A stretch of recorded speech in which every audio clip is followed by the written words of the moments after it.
Justamente el vocero presidencial Manuel Adorni había dicho que el Estado está despidiendo en estas horas, estas semanas, estos días, 15.000 trabajadores del Estado para buscar achicar el déficit y poder llegar a sanear las cuentas públicas. Una de las herramientas que tiene el Estado o el gobierno es a través del empleo público. Y por esa razón, para conocer lo que está pasando puertas adentro, de los que están trabajando en el Estado, de los que viven día a día esto, porque en la volteada, lamentablemente, ¿viste cuando esto pasa? Cuando en un colegio, en un grado, en un año, alguien se manda una macana y ponen en penitencia a todo el grado porque alguien hizo algo y nadie sabe quién fue. Bueno, acá pasa lo mismo, porque hay algunos, dos o tres que pueden estar en una posición de ñoqui o que no van a trabajar o que son puestos a dedo por favores políticos, paga el resto de los empleados que sí lo hacen bien y trabajan. Y por esa razón vamos a estar hablando ahora con Romina Piscirillo, que es secretaria de comunicación de ATE Capital. Romina, ¿cómo estás? Saluda acá a Esteban Ocampo del Archivo de los Medios. ¿Cómo andás? Buenas noches, ¿cómo están? ¿Qué tal? Buenas noches, gracias por atendernos, Romina. Bueno, en primer lugar, saber la situación de los empleos estatales, trabajadores estatales que están viviendo día tras día, semana tras semana, llega siempre el cierre de mes y es una especie de una situación muy difícil de digerir porque no saben cuándo le toca a cada uno, si es que le toca, quién va a ser el próximo, es la pregunta más o menos que me imagino que se hacen ustedes porque aparte la imposibilidad de planificar sus vidas porque no saben si van a ser despedidos y si van a contar con plata para poder continuar el mes, ¿no? Los consumos habituales. Exactamente. Sí, primero obviamente lo que estás diciendo, de poner en relevancia que las personas que, según los cálculos que nosotros tenemos, ya estamos llegando a los 11.000, o sea que los 15.000 que dicen desde el gobierno debe ser una cifra bastante exacta. Son personas trabajadoras que están dejando a su familia sin un sustento, sin grandes salarios, porque nosotros desde ATE venimos reclamando hace años que los salarios estatales vienen muy degradados desde hace mucho tiempo. La carrera estatal está muy degradada, la estabilidad laboral en el Estado hace mucho que no se producen grandes pases a planta permanente. Y así llegamos a este momento político en el que hay un ataque que tiene que ver específicamente con los trabajadores del Estado, que yo creo que ya a esta altura ni siquiera es que se está instalando eso que se instaló durante muchos años, ¿no? Esa mirada antiestatista de que los estatales son ñoquis o no trabajan, ni siquiera a eso. Me parece que eso ya, que por ahí sí te pasaba en el macrismo. Ahora ya abiertamente se plantea y todo el mundo puede visualizar que las personas despedidas son despedidas al azar, digamos, por decirlo de alguna manera. Hay algunos sectores donde hay determinada persecución ideológica, pero en general se han podido ver testimonios que nos acompañaron mucho los medios, por suerte, la última semana, y se pudieron ver testimonios de las personas que quedaban en la calle y era de un nivel de crueldad lo que está sucediendo que también está bueno poder empezar a pensar en desnaturalizar esas situaciones porque nos están llevando a que ya no queden vínculos de solidaridad, a que nos acostumbremos a que alguien se puede quedar desempleado de un día para el otro, a que se diga esto que se planteó de la educación no obligatoria.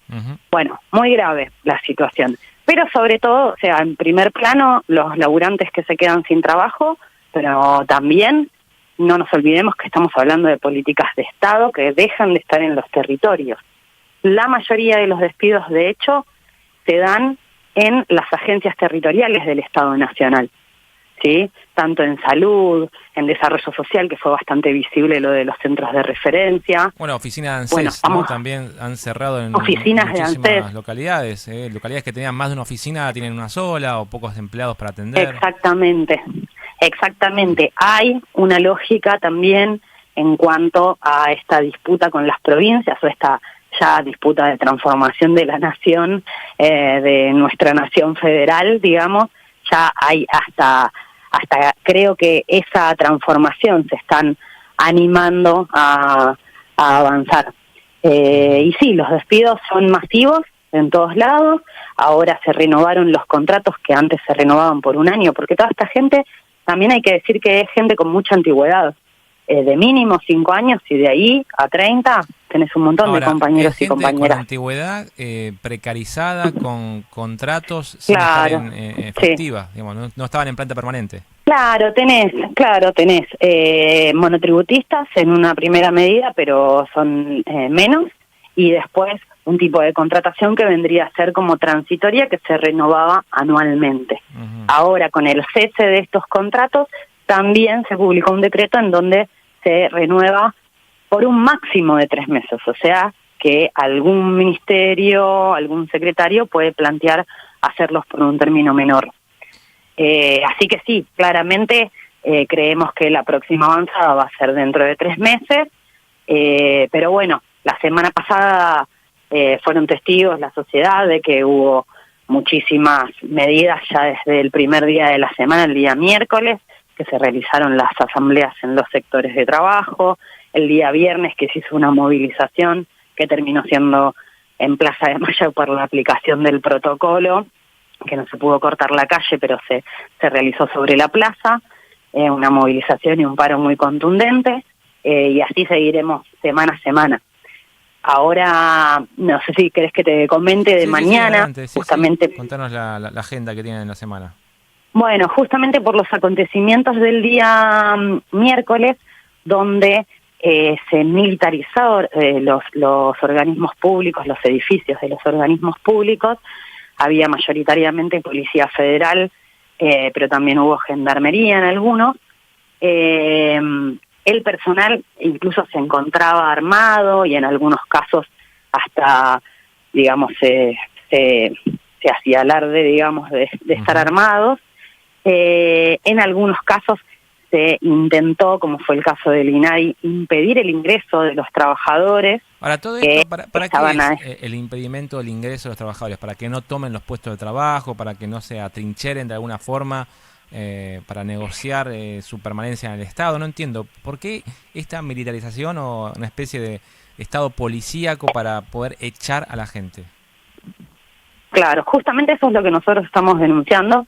Realizamos una denuncia penal a nombre de nuestro secretario general, Daniel Catalano, y bueno, mañana vamos a hacer una conferencia de prensa con muchos dirigentes sindicales que nos van a acompañar y con organismos de derechos humanos. Aparte, sí, el destrato, ¿no? Porque a todo esto es gente que ha trabajado muchísimos años, que ha puesto su cuerpo, su tiempo, todo su valor en función del Estado, y de un momento para otro te pone en vallas, va la policía, no te dejan pasar, como si vos fueras una cosa... Sí, ni siquiera fue demasiado regular la notificación. En algunos casos era por sistema, en otros por mail, en el otro te enterabas porque cuando ponías el dedo para el ingreso. Un destrato fue muy irregular, ¿no? Porque, sí, digamos, te tratan como si no fueses una persona. O sea, de alguna manera vos también, uno da su tiempo, su lugar, su espacio, ha trabajado, ha dejado muchas cosas de lado para poder servir al Estado. En su gran mayoría,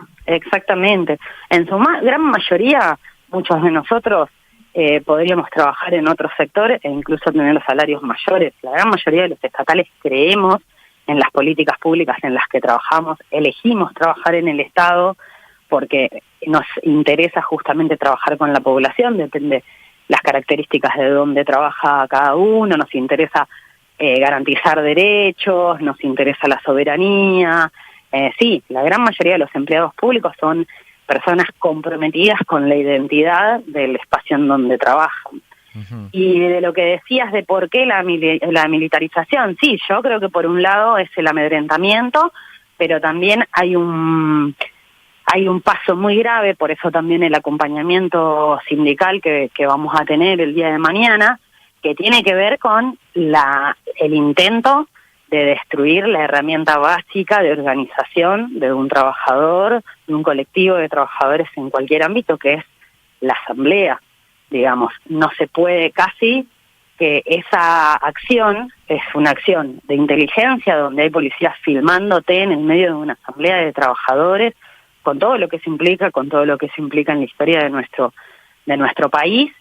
Y la realidad es que las formas de organización, de expresión y de protesta están garantizadas por la Constitución, son derechos básicos que cualquier ciudadano tiene como herramienta frente al avasallamiento, ya sea del Estado, de tu empleador.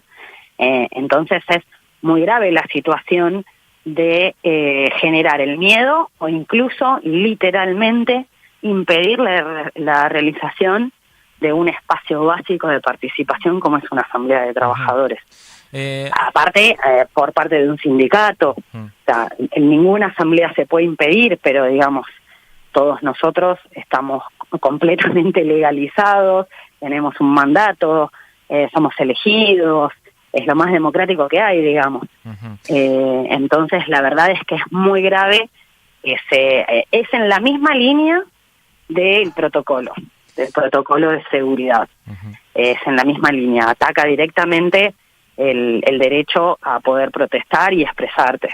Estamos hablando con Romina Piscirillo, secretaria de Comunicación de ATE Capital.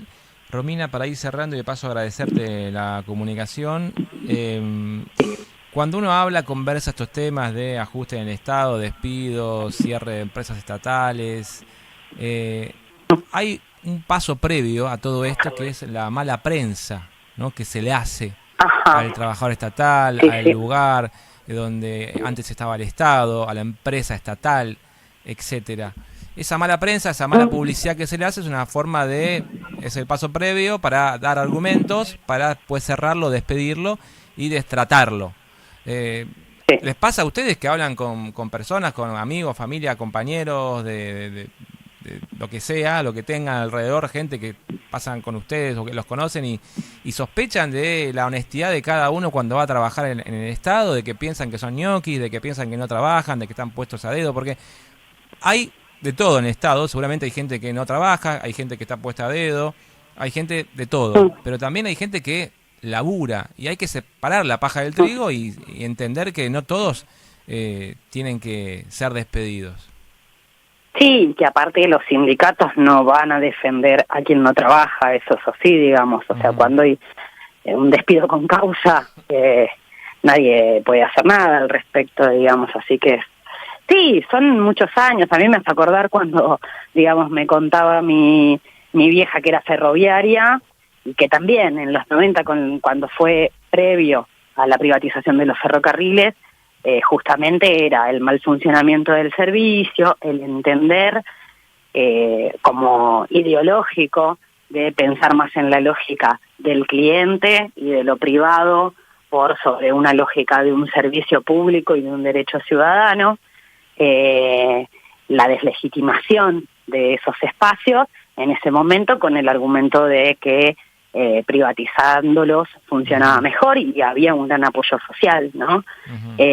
Acá creo que estamos asistiendo a algo parecido, que no solo tiene que ver con el Estado, sino un poco lo que te decía antes también, ¿no? Se está rompiendo lo colectivo en todos los términos. Digamos, pareciera que se está avanzando hacia una situación en la que ser solidario va a estar mal, organizarse va a estar mal. Parece que es más canchero y más rentable ser el sálvese quien pueda, el más capo, que ayudar al otro, digamos, que pensar desde esa perspectiva la vida. Entonces me parece que va todo en la misma línea. El Estado, pero también es organizarte para ayudar a tu vecino, digamos, va todo en la misma línea porque hay, en definitiva, de fondo, una disputa ideológica que se puso en relevancia en la campaña electoral, en las elecciones.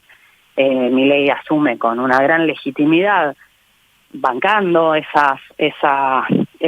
discurso, y bueno, así estamos en este punto. Me parece que hay que construir una alternativa, volver a reconstruir un programa propio, volver a reconstruir esas redes sociales, esos lazos sociales, y buscar un camino alternativo a esto.